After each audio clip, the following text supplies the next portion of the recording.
Good morning. Thanks for joining the Daily Rundown. I'm Kara Rucker. The earthquake in Turkey is now the deadliest in more than a decade. 3 tons of cocaine was confiscated in the middle of the ocean, and a new NBA scoring champion is crowned. But we begin with President Biden's address to the nation last night. The timing of his speech comes as America watched a Chinese spy balloon hover over the country, the U.S. ultimately shooting it down. This is Straight Arrow News, unbiased, straight facts.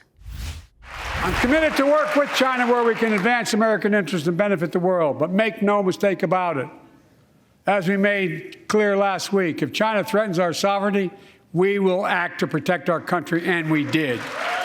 President Joe Biden addressing China in his State of the Union following a week of Chinese spy balloon headlines. On the foreign policy front, also reassuring Ukraine of America's support, which was the focal point of his last State of the Union address when the war in Ukraine first began.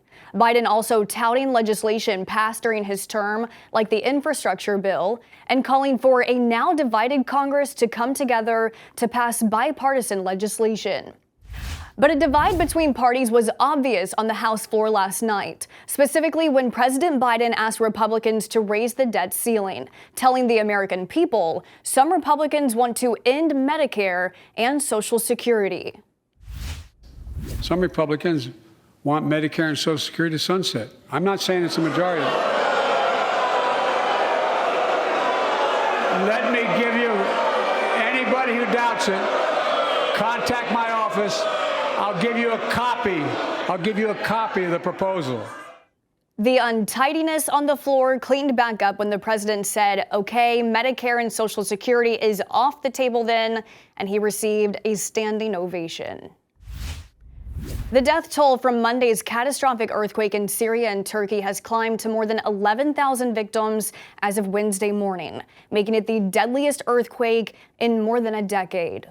Rescue crews are growing tired of day in, day out recovering bodies in strenuous conditions. But as time passes, more help is able to arrive into the region. More than 79,000 aid personnel from around the world are assisting Turkey. Help from the U.S. is set to arrive today. 2 teams made up of 80 personnel each, 12 dogs, and 170,000 pounds of specialized tools will be used on the ground, helping in recovery efforts. Probably about 10 minutes into the flight, I started to smell something really bad, and it just got worse and worse. The guy next to me, 2 seats over, started to scream. The guy in first class said, "Oh God," and put his shirt up over his face. And then I saw a flash of fire. 7 people on board a United flight were taken to the hospital after a lithium-ion battery fire broke out in the main cabin of the plane. This includes several crew members who put themselves in harm's way to put the fire out. The airplane had to circle back and land to tend to the emergency. The battery pack had belonged to a customer on board. More than 3 tons of cocaine has been found floating in a remote part of the Pacific Ocean, said to be dropped there by an international drug smuggling ring. New Zealand police providing this one photo of the drugs floating in the water, calling it the nation's largest ever drug seizure, and saying the discovery has dealt a significant financial blow to the drug smugglers. Officials also say the cocaine was likely headed for Australia and valued at more than $300 million. We see perhaps this is just an indication that the transnational organised crime groups are testing the market in different ways. So as agencies, we need to collaborate. I think that it's evidenced here today that when we do collaborate in the right space, we do get some phenomenal results. New Zealand police also said the 3 tons of cocaine confiscated would be enough to service the Australian market for an entire year and would be more for the New Zealand market, more than they would use in 30 years. A significant amount stashed in 81 bales but intercepted at sea and destroyed, according to authorities. The dominoes keep falling. One after the other, companies in the tech sector continue to announce job layoffs, the latest being the company Zoom, cutting their workforce by as much as 15% ahead of what they say and others call economic uncertainty.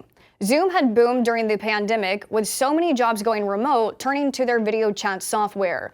1,300 Zoom employees are expected to be impacted by the latest tech job cut. Coming to the end of the third quarter. LeBron James, a shot at history. And there it is! LeBron stands alone! The NBA's all-time scoring record now belongs to LeBron James.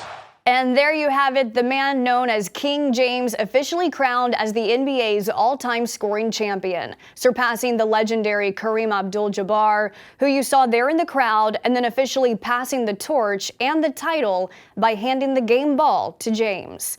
LBJ surpassing another career milestone. These are your top headlines on this Wednesday morning. Thanks for watching the Daily Rundown with Straight Arrow News. We're on a mission to bring back trustworthy journalism by only serving you, not an agenda. We'll see you back here tomorrow morning. Until then, I'm Kara Rucker. Have a great day.